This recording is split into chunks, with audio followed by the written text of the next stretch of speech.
नमस्कार विद्यार्थी मित्रांनो, क्रिएटिव्ह मॅथ्स मराठी या आपल्या लाडक्या युट्यूब चॅनलमध्ये पुन्हा एकदा तुमच्या सगळ्यांचं सहर्ष स्वागत आहे. इयत्ता 10वी विषय मराठी. तर पहिला पेपर जो आहे तो मराठीचा असणार आहे. 21 फेब्रुवारीला पहिला पेपर 11 ते 2 या दरम्यान मराठीचा असणार. आणि मराठीचा अभ्यास अजूनही सुरू केलेला नाहीये काही विद्यार्थ्यांनी. तर माझं असं मत आहे की विद्यार्थ्यांनो, मराठीचा अभ्यास सुरू करा, कारण मराठीमध्ये तुम्हाला जास्तीत जास्त मार्क मिळवण्याची संधी असते. पहिला पेपर जर चांगला गेला तर पुढचे पेपर लय भारी जातात. हात भारी, लात भारी, सगळे पेपर लय भारी जातील. तर बघा मित्रांनो, मराठी विषयामध्ये जास्तीत जास्त मार्क कसे मिळू शकतात, त्यासाठी नेमकी काय स्ट्रॅटेजी वापरायची, आणि त्याचबरोबर एक इम्पॉर्टंट प्रश्नपत्रिका सुद्धा आपण बघणार आहोत. प्रश्नपत्रिकेच्या स्वरूपानुसार सगळ्या मुद्द्यांवरती आज आपल्याला चर्चा करायची आहे. तर बघा मित्रांनो, मराठी विषय जो आहे तो विषय जो आहे तो आपला साधारणतः बोर्डाच्या परीक्षेला 80 मार्काचा असतो. आणि 80 मार्क आणि अधिक 20 मार्क तुमचे अंतर्गत मूल्यमापन, असे 100 मार्क असतात. तर या 100 पैकी जास्तीत जास्त मार्क आपल्याला मिळाले पाहिजेत. तर 20 मार्क जे आहे म्हणजे अंतर्गत मूल्यमापनाचे, ते तुमच्या शाळेतून तुम्हाला मिळणार आहे. तर आता या 80 पैकी जास्त मार्क कसे मिळवायचे त्यावर चर्चा करू. बघा, तर आता नेमकं काय करायचं. बऱ्याच मुलांच्या समोर एक प्रश्न पडला असेल की सर, आता आम्ही पुस्तक वाचू, गाईड वाचू, अपेक्षित वाचू, नेमकं काय वाचू, कुठल्या प्रकारच्या नोट्स वाचू, अशा प्रकारचा एक प्रश्न तुमच्या डोळ्यासमोर पडलेला असेल. तर मित्रांनो, मी तुम्हाला त्या संदर्भात त्याच्यातून बाहेर काढणार आहे. कसं आणि कमी वेळामध्ये जास्तीत जास्त अभ्यास कसा करता येईल मराठीचा, त्यावर आपण चर्चा करूया. जाऊयात पुढे जाण्याच्या अगोदर एक छोटीशी रिक्वेस्ट आहे. नवीन असाल आपल्या युट्यूब चॅनलवर, अजूनपर्यंत चॅनल सबस्क्राईब नसेल केला तर आत्ताच चॅनल सबस्क्राईब करा आणि त्या बाजूला असलेलं बेलचं बटन सुद्धा दाबा, जेणेकरून मी अपलोड केलेल्या प्रत्येक नवीन व्हिडिओची नोटिफिकेशन तुमच्यापर्यंत पोहोचेल. तर बघा मित्रांनो, थेट आपण एका प्लॅनकडे जाऊयात, प्लॅन बनवूयात. बघा, आताच्या तारखेला पुस्तक वाचणं टाळणं गरजेचं आहे. पुस्तकाला थोडासा रामराम ठोका. पुस्तकातील धडे, कविता वाचण्यावरती आता जास्त भर देऊ नका. नेमका कशावर भर द्यायचा ते सांगतो. पुस्तक जर वाचायचं असेल तर त्याच्यामध्ये स्थूल वाचन जो आहे, स्थूल वाचन हा घटक जो आहे तो आता वाचा. कारण स्थूल वाचन मधले जे काही प्रश्न आहेत ते तुम्हाला सविस्तर लिहावे लागतात. त्याच्यामुळे स्थूल वाचन जे आहे तेवढे सगळे वाचा, बाकी काय वाचायची गरज नाहीये. मग काय करायचं बाबा, मग मी तुम्हाला सांगतो, प्रश्नपत्रिका जी आहे त्या प्रश्नपत्रिकेच्या स्वरूपानुसार आपल्याला पुढे जायचंय. तर कुठल्याही 5 प्रश्नपत्रिका घ्या. ज्याला मराठीमध्ये ज्याचा अभ्यास 0 झालाय तरी सुद्धा तो हिरो ठरू शकतो. 80 पैकी 70च्या वर मार्क प्रत्येक विद्यार्थ्याला मिळू शकतात. तर ते कसे, तर त्या प्रश्नपत्रिकेच्या सरावाने. आता प्रश्नपत्रिकेचा सराव सुद्धा कसा करायचा ही गोष्ट लय महत्वाची आहे. कारण सराव करताना आपण चुकीच्या पद्धतीने करतो. आपण काय करतो, आपली स्टाईल काय सराव करण्याची, दुसरी एक सराव करण्याची एक पद्धत आहे ती पारंपरिक पद्धत. ती कशी की पहिली प्रश्नपत्रिका घ्यायची, सोडवायची, मग दुसरी घ्यायची, ह्याच सोडवायची, मग तिसरी घ्यायची, सोडवायची, चौथी घ्यायची, सोडवायची, 5वी घ्यायची, सोडवायची. ही स्ट्रॅटेजी आता बदला. आता नवीन स्ट्रॅटेजी आणलेली आहे. त्यानुसार जर अभ्यास केला प्रश्नपत्रिकेचा सरावाचा तर तुम्हाला जास्त मार्क मिळू शकतायत. ओके, तर ती स्ट्रॅटेजी काय माहिती का, 5 प्रश्नपत्रिका घेतल्या, 1, 2, 3, 4 आणि 5. तर त्याच्यामध्ये काय करायचं, पहिली प्रश्नपत्रिका घ्यायची, त्याच्यातला प्रश्न क्रमांक पहिला आ ई वगैरे असतात ना, त्याच्यामध्ये उतारा असतो. पुस्तकातला उतारा पहिला, दुसरा पुस्तकातला उतारा, आणि तिसरा जो आहे तो पुस्तकाच्या बाहेरचा उतारा. म्हणजे 7 अधिक 7 अधिक 4 असे तुम्हाला 18 मार्काचे उतारे असतात. तर सुरुवातीला काय करायचं, पहिल्या प्रश्नपत्रिकेमध्ये जे उतारे आहेत त्यावरच्या प्रश्न सोडवायचे. मग दुसरी प्रश्नपत्रिका घ्यायची, त्याच्यातला प्रश्न पहिला सोडवायचा. मग तिसरी प्रश्नपत्रिका घ्यायची, त्याच्यातला पहिला प्रश्न. चौथी घ्यायची, त्याच्यातला पहिला. 5वी घ्यायची, त्याच्यातला पहिला. म्हणजे सगळ्यांमधला सुरुवातीला पहिला प्रश्न सोडवून घ्यायचा. म्हणजे जेणेकरून उतार्यावरच्या प्रश्नांची उत्तरं कशी लिहायची हा जो आहे तो मुद्दा तो तुमचा क्लोज होऊन जाईल. त्याच्यानंतर मग दुसरा प्रश्न घ्या, त्याच्यामध्ये कवितेचे प्रश्न असतील, काय असतील ते सोडवा. त्याच्यानंतर प्रश्न क्रमांक तिसरा घ्या, तिसरा सोडवा. आणि मग प्रश्न क्रमांक चौथा घ्या. चौथा जो आहे तो व्याकरण आणि भाषा अभ्यास अ आणि आ असा असतो.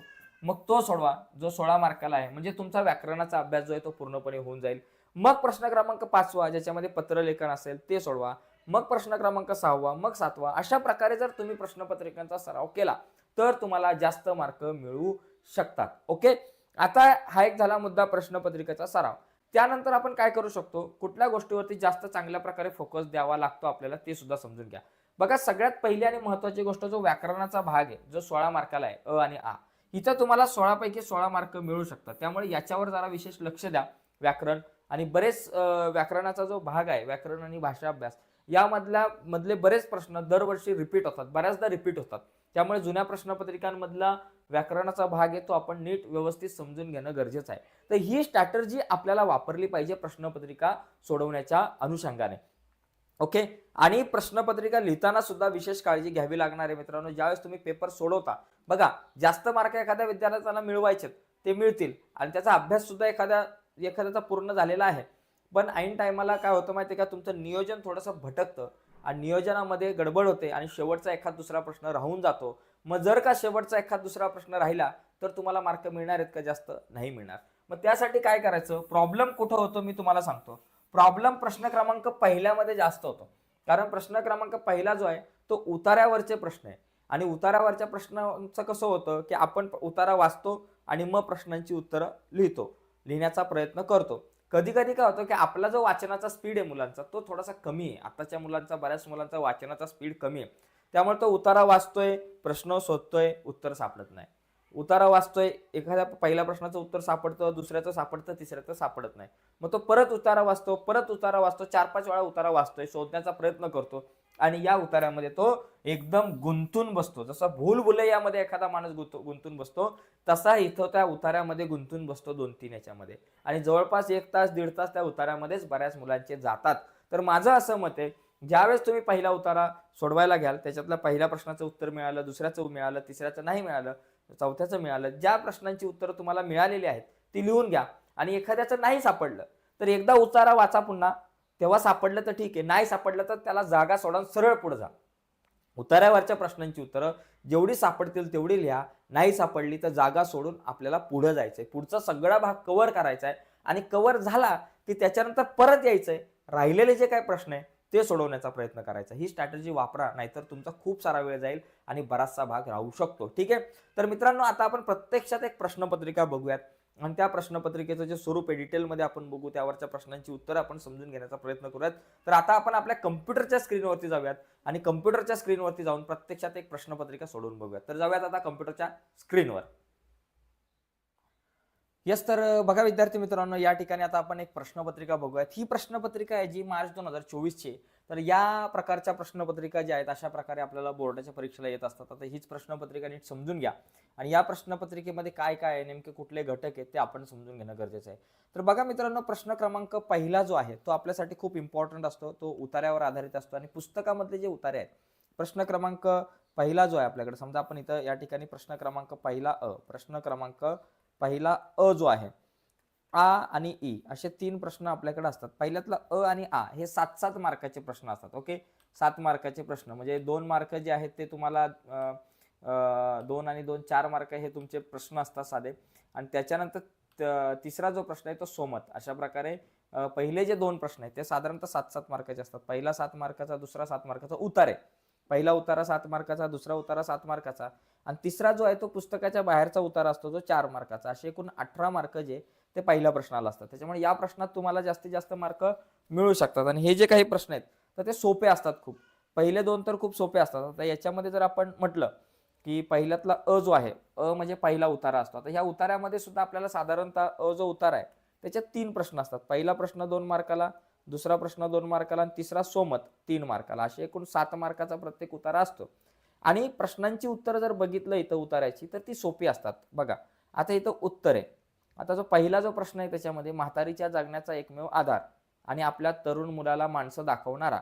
आता या प्रश्नांची उत्तरं आपण कुठून शोधायचे, तर या पॅराग्राफमधून. हा पॅराग्राफ व्यवस्थित वाचायचा आणि याच्यातून सोडवायचे. आता इथं बघा, शहरगावी राहणाऱ्या मुलाची पत्र हाच म्हातारीच्या जगण्याचा एकमेव आधार.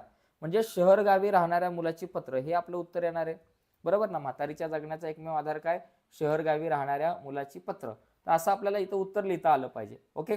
त्याच्यानंतर दुसरा जर आपण प्रश्न बघितला, आपल्या तरुण मुलाला माणसं दाखवणारा, तर इथं दिलंय बाबा, तरुण मुलाला कोण माणसं दाखवतो तो, तर बघा इकडं बघा आहे प्रौढ. बघा शहरगावी राहणाऱ्या मुलाची पत्र हाच म्हातारीच्या जगण्याचा एकमेव आधार आहे. हे ओळखलं आहे त्या प्रौढ समंजस पोस्टमननं. हे कोणी ओळखलंय? पोस्टमननं. तो नुसतं पत्र पोचवणारा सरकारी नोकर नाही, तो माणूस आहे, भला माणूस. आपल्या तरुण मुलाला तो केवळ पहाडातल्या वाटा आणि खेडी दाखवत नाही, तो त्याला माणसं दाखवतो. कोण माणसं दाखवतो? तर पोस्टमन. तर इथं पोस्टमन उत्तर तुमचं येईल. तर सोपा असतो मुद्दा, सोपे प्रश्न असतात, जास्त काय अवघड नाही.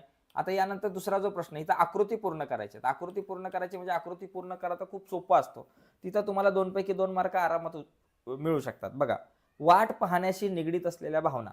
वाट पाहण्याशी निगडीत भावना कोणकोणत्या आहेत तर इथून तुम्ही हे करू शकता. बघा, इथं दिलंय की माणसापर्यंत पोहोचवण्याचे पूल दाखवतो. म्हातारीचं वाट पाहणं सुखाचं करण्याची रीत त्यानं मुलाला समजवली आहे. वाट पाहणं ही गोष्ट एरवी सुखाची थोडीच असते. दुःख, काळजी, भीती, अस्वस्थता, तडफड अशा कितीतरी गोष्टी भरलेल्या असतात. म्हणजे वाट पाहणं याच्यामध्ये कुठल्या भावना आल्या? दुःख आलं, काळजी आली, भीती आली, अस्वस्थता आली तर आणि तडफड आली. यापैकी कुठलेही 4 तुम्ही लिहू शकता. ठीक आहे. तर त्या लिहिल्यानंतर एक सोमत आहे. सोमत बाबा या ठिकाणी काय आहे? सोमत लिहितानाच प्रॉब्लेम येतो. इथंच तुम्हाला 3 पैकी 3 मार्क मिळणं मुश्किल असतं. त्यामुळे सोमत लिहिताना व्यवस्थित काळजीपूर्वक लिहायचं आहे. बघा, वाट पाहणं ही गोष्ट एरवी सुखाची थोडीच असते. या उद्गाराविषयी तुमचे मत सविस्तर लिहा. बघा, मग इथं तुम्ही तुमचं मत व्यक्त करायचं की बाबा वाट पाहणं ही गोष्ट सुखाची आहे असं वरवर जरी वाटलं असलं तरी वाट पाहणं याच्यामध्ये अनेक वेगवेगळ्या प्रकारच्या भावना दडलेल्या असतात. जसं एखाद्या आईचा मुलगा दूर कुठेतरी सहलीला गेला असेल शाळेच्या आणि जर त्याला घरी यायला उशीर होत असेल तर आईला सुरुवातीला काळजी वाटते, मग भीती वाटते, जास्त उशीर झाला की भीती वाटते किंवा सगळ्यात अगोदर एक आनंदाची भावना असते की बाबा माझा मुलगा आता येईल लवकर, 6 वाजलेले आहेत. पण जसा उशीर होतो तसं आईला काळजी वाटते आणि खूप जास्त उशीर झाला की आईला भीती वाटते. म्हणजे अशा प्रकारे अनेक भावना त्याच्यामध्ये दडलेल्या असतात. पण सुखाची भावना खूप कमी असते. इतर भावना ज्या आहेत त्या जास्त असतात. तर अशा प्रकारे तुम्ही तुमच्या मतानुसार सहमत लिहू शकताय प्रत्येक मुद्द्यावर आधारित. तर यानंतर बघा, दुसरा एक उतारा आहे, तो सुद्धा 7 मार्कांचा आहे आणि याच पद्धतीने या उतार्याचे प्रश्नांची उत्तरे सुद्धा आपल्याला लिहावी लागतात. ओके. आणि तिसरा जो उतारा आहे या ठिकाणी जर बघितलं तर तो अपठित गद्य असतो, ज्याच्यामध्ये सोमत नसतं. असे वस्तुनिष्ठ प्रश्न असतात आणि सोपे असतात. ओके. तर हे तुम्ही या ठिकाणी सोडवू शकताय. उतारा नीट व्यवस्थित वाचायचा आहे आणि उतारा वाचून या प्रश्नांची उत्तर आपल्याला लिहावी लागतात. आता या ठिकाणी बघा, आकृतीबंध पूर्ण करा, पण यासाठी उतारा पूर्ण वाचावा लागेल. हा तुम्ही नीट बघून घ्या. आता मी याच्यावरती जास्त एक्सप्लेन करत नाही. ऑलरेडी या अगोदरच्या एका व्हिडिओमध्ये आपण मराठीच्या या उतार्यावरती आपण चर्चा केलेली आहे. तर इथे एकदम सोपे प्रश्न असतात मित्रांनो. इथे 4 पैकी 4 मार्क मिळू शकतात. आणि त्याच्यानंतर पद्य एक भाग आहे जो कवितेच्या आधारे सूचनेनुसार तुम्हाला कृती लिहायचे. दुसऱ्यातला जो प्रश्न आहे तो कवितेच्या आधारे सूचनेनुसार तुम्हाला कृती लिहायचे. हा जो भाग आहे तो जवळपास 8 मार्काचा हा प्रश्न असतो. ओके. कवितेवर आधारित प्रश्न जे आहेत ते 8 मार्काचे असतात. तर हे जरा सगळ्या कविता नीट व्यवस्थित समजून घ्यायच्या आहेत. बघा, इथे याच्यामध्ये सरळ अर्थ, काव्य सौंदर्य या सगळ्या गोष्टी. फक्त इथं तिसरा आणि चौथा प्रश्न इथे तुमचे मार्क कट होऊ शकतात. पहिल्या आणि दुसऱ्या प्रश्नामध्ये जास्त कट नाही होत, ते वस्तुनिष्ठ आहेत. तर कुठे मार्क जातात, कुठं पैकीच्या पैकी मिळू शकतात, या सगळ्या गोष्टी आपण जाणून घेतल्या पाहिजेत, समजून घेतल्या पाहिजेत. त्याच्यानंतर बघा, इथे मुद्द्यांच्या आधारे कोणत्याही एका कवितेसंबंधी खालील कृती सोडवा. तर इथे बघा, हा खूप सोपा प्रश्न असतो. इथे 2 कविता दिल्यात, भरतवाक्य, आश्वासक चित्र. यामध्ये प्रस्तुत कवितेचे कवी कोण, कवयित्री कोण हे लिहायचं आहे. कवितेचा विषय नेमका काय आहे, कविता आवडण्याची आणि न आवडण्याची कारणे. तर शक्यतो हेच मुद्दे जास्तीत जास्त असतात. मग त्यासाठी काय करायचं आहे, प्रत्येक कवितेचे कवी, कवयित्री कोण आहे आणि त्या कवितेचा नेमका विषय काय आहे, या 2 गोष्टी तरी खूप इम्पॉर्टंट आहेत, त्या समजून घेतल्याच पाहिजे. इथे तुम्हाला 2 मार्क आहेत. ओके. आणि कविता आवडण्याची आणि न आवडण्याची कारणे प्रत्येक कवितेची तुम्ही पाठ करून ठेवली पाहिजेत, समजून घेतली पाहिजे. तिथे तुम्हाला 2 मार्क. असे या ठिकाणी इथे 4 मार्क आपले होतात. ठीक आहे. आता यानंतर जो प्रश्न आहे तो प्रश्न सुद्धा आपल्यासाठी महत्त्वाचा आहे, कारण प्रश्नामध्ये तुम्हाला काव्यपंथीचे रसग्रहण करा. कुठल्या तरी एखाद्या कवितेच्या 3-4 ओळी दिल्या जातील आणि त्यावरून तुम्हाला काव्य पंथीचे रसग्रहण करा. 4 मार्काला हा प्रश्न इथे आपल्याला असतोय. ओके. हे सगळं व्यवस्थित लिहायचंय. त्याच्यानंतर स्थूल वाचन. आता जो तुमचा स्थूल वाचन आहे त्याच्यामध्ये 3 प्रश्न असतात. 3 पैकी 2 प्रश्न सोडवायचे. तर स्थूल वाचनामध्ये ठराविकच पाठ आहेत. त्याच्या स्वाध्यायामध्ये जे प्रश्न असतात तर तेच बऱ्याचदा येत असतात. त्याच्यामुळे स्वाध्यायामधले प्रश्न जे आहेत ते व्यवस्थित समजून घ्यायचे, ते नीट पाठ करायचे. ठीक आहे. याच्यानंतर समास. आता व्याकरण आणि भाषा अभ्यास हा खूप सोपा घटक आहे. इथं प्रत्येक विद्यार्थ्याला 16 पैकी 16 मार्क पडू शकतात. बघा, याच्यामध्ये चौथ्यातला जो आहे तो व्याकरणावर आधारित कृती असते आणि जो आहे तो भाषिक घटकावर. आता व्याकरणावरच्या ज्या कृती त्याच्यामध्ये पहिला प्रश्न नेहमी समासाचा असतो. याच्यामध्ये समास ओळखा अशा प्रकारे किंवा तक्ता वगैरे, जोड्या लावा अशा प्रकारचे प्रश्न येतात. आता सामासिक शब्द, त्रिभुवन म्हणजे 3 भुवनांचा समूह. ज्यावेळेस 3, 4 अशा प्रकारे संख्या विशेषण असतं पहिलं पद, त्यावेळेस द्विगु समास होतो, हे लक्षात घ्या. पुरुषोत्तम म्हणजे कर्मधारय समास. ओके, या जोड्या तुम्हाला जुळवता आल्या पाहिजेत व्यवस्थित. त्याच्यानंतर दुसरा जो प्रश्न आहे तो शब्दसिद्धी. 3 प्रकारचे शब्द असतात, प्रत्यय घटित, उपसर्ग घटित, अभ्यस्त, आणि असाच टाकता येतो. याच्यामध्ये बिनचूक, चूकच्या अगोदर उपसर्ग लागलाय म्हणजे बिनचूक. ओके, म्हणजे बिनचूक हा उपसर्ग घटित शब्द आहे, बिन चूक. ओके, त्याच्यानंतर जमीनदार, जमीनच्या पुढे दार लागलाय म्हणजे हा एक प्रत्यय लागलाय, म्हणून जमीनदार जो आहे हा प्रत्यय घटित शब्द आहे. तिळतिळ, आंबट चिंबट हे दोन्ही शब्द अभ्यस्त शब्द आहे. तर असं आपल्याला इथं 2 पैकी 2 मार्क मिळू शकतात. म्हणजे दुसरा प्रश्न नेहमी शब्दसिद्धी. इथं लक्षात घ्या, समास, शब्दसिद्धी आणि वाक्प्रचार हे समजून घ्यायचे. वाक्प्रचाराचा जर विचार केला ना मित्रांनो, सगळे वाक्प्रचार जे आहेत चारीचे चारी हे आतापर्यंत कुठल्या ना कुठल्या बोर्डाच्या परीक्षेला आलेत, पुस्तकामधलेच वाक्प्रचार होतात. तुम्ही जुन्या 8 बोर्डाच्या प्रश्नपत्रिका चाळल्या आणि त्याच्यातले सगळे वाक्प्रचार केले तर तुम्हाला 4 पैकी 4 मार्क मिळतील. कंठस्नान घालणे म्हणजे ठार मारणे. म्हणजे वाक्प्रचार जो आहे त्याचा वाक्यात अर्थ सांगायला 1 मार्क असतो आणि वाक्यात उपयोग करायला 1 मार्क असतो, असे 2 मार्क तुम्हाला मिळतात. कंठस्नान घालणे म्हणजे ठार मारणे, आणि मग तुम्ही अर्थ लिहायचा की बाबा भारतीय जवानांनी सीमेवर अनेक आतंकवाद्यांना कंठस्नान घातले. ओके, हुकूमत गाजवणे म्हणजे अधिकार गाजवणे वगैरे. ओके, अशा प्रकारे तुम्हाला अधिकार गाजवणे, अशा प्रकारे तुम्ही, आणि मग त्याचा तुम्हाला वाक्याचा अर्थ लिहिता येईल. तर व्यतीत होणे, आनंद गगनात न मावणे यांचे तुम्ही शोधा. तर सोपे असतात, जुन्या प्रश्नपत्रिकांमध्ये आलेलेच बऱ्यापैकी रिपीट या ठिकाणी होत असतं. शब्द भाषिक घटकावर आधारित कृती खूप सोपं आहे. त्याच्यात शब्द संपत्तीमध्ये समानार्थी शब्द, विरोधार्थी शब्द, वचन बदला, वचन लिहा, लिंग बदला, लिंग लिहा, अशा प्रकारचे साधे साधे प्रश्न असतात. तर इथं समानार्थी शब्द, मार्ग म्हणजे रस्ता, पथ, जल म्हणजे काय बाबा पाणी, अशा प्रकारे तुम्ही लिहू शकता, एकदम सोपं आहे. त्याच्यानंतर विरुद्धार्थी शब्द, विरुद्धार्थी शब्द इथं काय दिलेत बाबा, एक आहे सुपीक. बघा, सुपीकच्या विरुद्धार्थी काय झाला, नापिक झाला. ज्ञानीच्या विरुद्ध अज्ञानी झालं. खालील शब्दांचे वचन बदला, भिंती अनेक वचन आहे त्याचं एक वचन लिहायचं भिंत, रस्ता एक वचन आहे त्याचं अनेक वचन लिहायचं रस्ते. आणि हा एक सोपा असतो की खालील शब्दातील अक्षरापासून 2 अर्थपूर्ण शब्द तयार करायचे. रखवालदार याच्यापासून बघा एक दार असा शब्द तयार होतो, वाल घेऊन वाल एक शब्द तयार होतो, त्याच्यानंतर वा आणि हा र घेऊन वार शब्द तयार होईल. त्याचबरोबर रवा असा शब्द सुद्धा तयार होऊ शकतो. ओके, तर अशा प्रकारे वार पण शब्द तयार झाला, रवा झाला, त्याचबरोबर ख आणि वा घेऊन खवा झाला. अशा प्रकारे अनेक शब्द तयार होतात, त्यापैकी कुठले 2 अर्थपूर्ण शब्द आपल्याला लिहायचे असतात. त्याच्यानंतर दुसरा प्रश्न जो आहे तो लेखन नियमानुसार लेखन. याच्यामध्ये 2 प्रकारचे प्रश्न असू शकतात. पहिली गोष्ट, 4 वाक्य दिली जातील, कुठली त्या प्रत्येक वाक्यामध्ये 2 चुकीचे शब्द असतील, तर ते चुकीचे शब्द बरोबर करून वाक्य पुन्हा लिहायचं.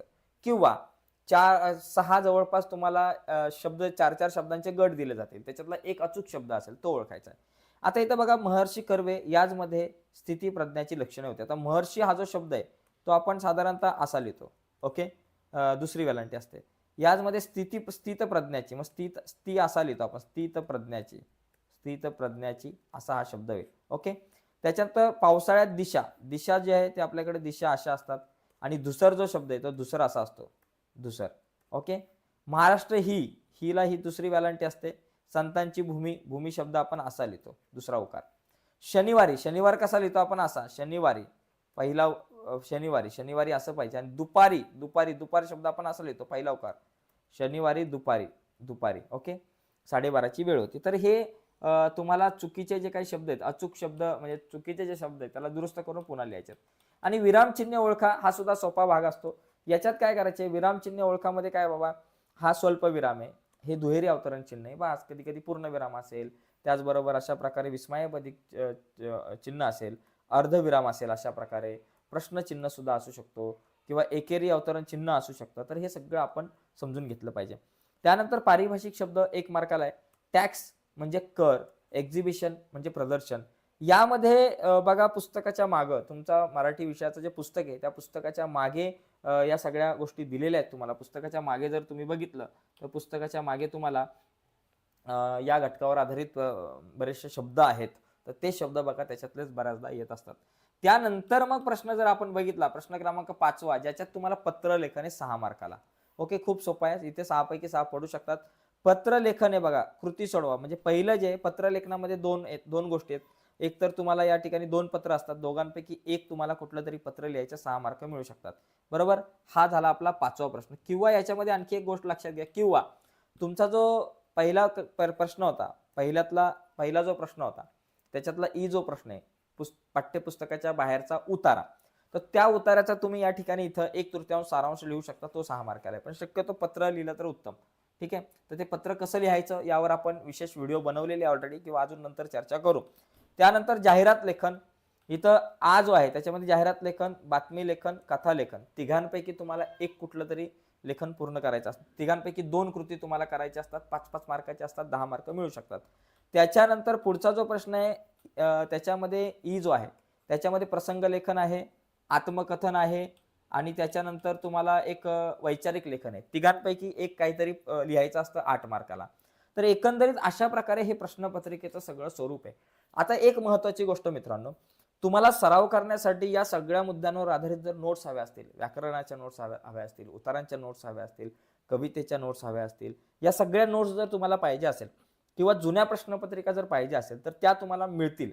तर त्या कशा शोधायच्या, मराठीच्या सगळ्या जुन्या प्रश्नपत्रिका, सगळ्या इम्पॉर्टंट नोट्स कशा डाउनलोड करायच्या ते पण तुम्हाला सांगतो. बघा मित्रांनो, यासाठी आपण गुगलला जाऊया. सगळ्यात अगोदर गुगलला जाऊन तुम्हाला टाईप करायचं जुन्या प्रश्नपत्रिका. बघा पहिलंच आलं, जुन्या प्रश्नपत्रिका टाईप केलं की इथं बघा creativelearning.co.in किंवा क्रिएटिव्ह मॅथ्स मराठी असं येईल तुम्हाला. तर यावर आपल्याला काय करायचं, क्लिक करायचं. इथे समजा आपण क्लिक केलं, तर इथे क्लिक केल्यानंतर बघा जुन्या प्रश्नपत्रिकावर क्लिक केलं. आता मोबाईलमध्ये थोडासा वेगळा इंटरफेस असेल. मोबाईलमध्ये काय होईल, आता इथे बघा, इथं सगळे आडवे दिसतात, पण मोबाईलमध्ये काय होईल, तुम्हाला इथं उजव्या बाजूला 3 आडव्या रेषा दिसतील. मोबाईलमध्ये तुम्हाला हे बघा, इथं about us, notes, online test, 10वी गणित हे असं दिसणार नाही. ते उजव्या बाजूला तुम्ही बघितलं तर मोबाईलमध्ये 3 आडव्या रेषा असतील. त्यावर क्लिक केलं की तुम्हाला about us, notes, online test सगळं दिसेल. नोट्सवर क्लिक केलं ना तर IMP नोट्स आहेत सगळ्या विषयांच्या, आणि इथं जुन्या प्रश्नपत्रिकांवर क्लिक केलं तर सगळ्या विषयांच्या जुन्या प्रश्नपत्रिका भेटतील मराठीच्या पण. आता IMP नोट्सवर आपण क्लिक करू. आता हे बाकी कट करू काय असेल ते. IMP नोट्सवर क्लिक केलं आणि खाली आलं की सगळ्या विषयांच्या नोट्स आहेत. तर त्याच्यामध्ये मराठीच्या नोट्स आपल्याला हव्या असतील तर मराठीवर क्लिक करू. मराठीवर क्लिक केलं की इथे बघा सगळ्या खाली मराठी विषयाच्या नोट्स आल्या तुम्हाला. समास आलं, शब्दसिद्धी आलं, शब्दसंपत्ती आलं, प्रश्नपत्रिकेचं स्वरूप आलं, पाठित उतार्यावरील प्रश्न आलं, अपठित उतार्यावरील प्रश्न आले, संपूर्ण व्याकरण भाषा अभ्यासाचा जो भाग आहे तो आला. आता पत्रलेखन, सारांश लेखन आला. आता समजा मी संपूर्ण व्याकरण आणि भाषा अभ्यासावर क्लिक केलं तर बघूयात मला काय मिळतं. बघा, तर सगळं व्याकरण आलं, समास आलं, सगळं व्याकरण आलं. तर हे तुम्ही डाउनलोड करू शकताय. तर अशा प्रकारे तुम्ही डाउनलोड करू शकताय सगळ्या प्रश्नपत्रिका आणि त्याचबरोबर नोट्स या आपल्या वेबसाईटवरती जाऊन. तर आत्ता जा गुगलला आणि टाईप करा जुन्या प्रश्नपत्रिका आणि सगळ्या गोष्टी डाउनलोड करून घ्या. ठीक आहे मित्रांनो, साधारणतः आजच्या चर्चेमध्ये आपण इथंच थांबूयात. तर खूप चांगली चर्चा झाली आणि तुमच्या सगळ्यांचं खरंच मी मनापासून आभार व्यक्त करतो. तुम्ही संपूर्ण ही व्हिडिओ बघितली त्याबद्दल मी तुमच्या सगळ्यांचा मनापासून आभार व्यक्त करतो. धन्यवाद. आणि अशाच प्रकारे आपल्या चॅनलला सपोर्ट करा. नवीन असाल आपल्या यूट्यूब चॅनलवर, अजूनपर्यंत तुम्ही आपला चॅनल सबस्क्राईब नसेल केला तर आत्ताच आपला चॅनल सबस्क्राईब करा आणि त्या बाजूला एक बेलचं बटन आहे ते सुद्धा दाबा, जेणेकरून मी अपलोड केलेल्या प्रत्येक नवीन व्हिडिओची नोटिफिकेशन सगळ्यात अगोदर तुमच्यापर्यंत पोहोचेल. बाय मित्रांनो, धन्यवाद सर्वांना.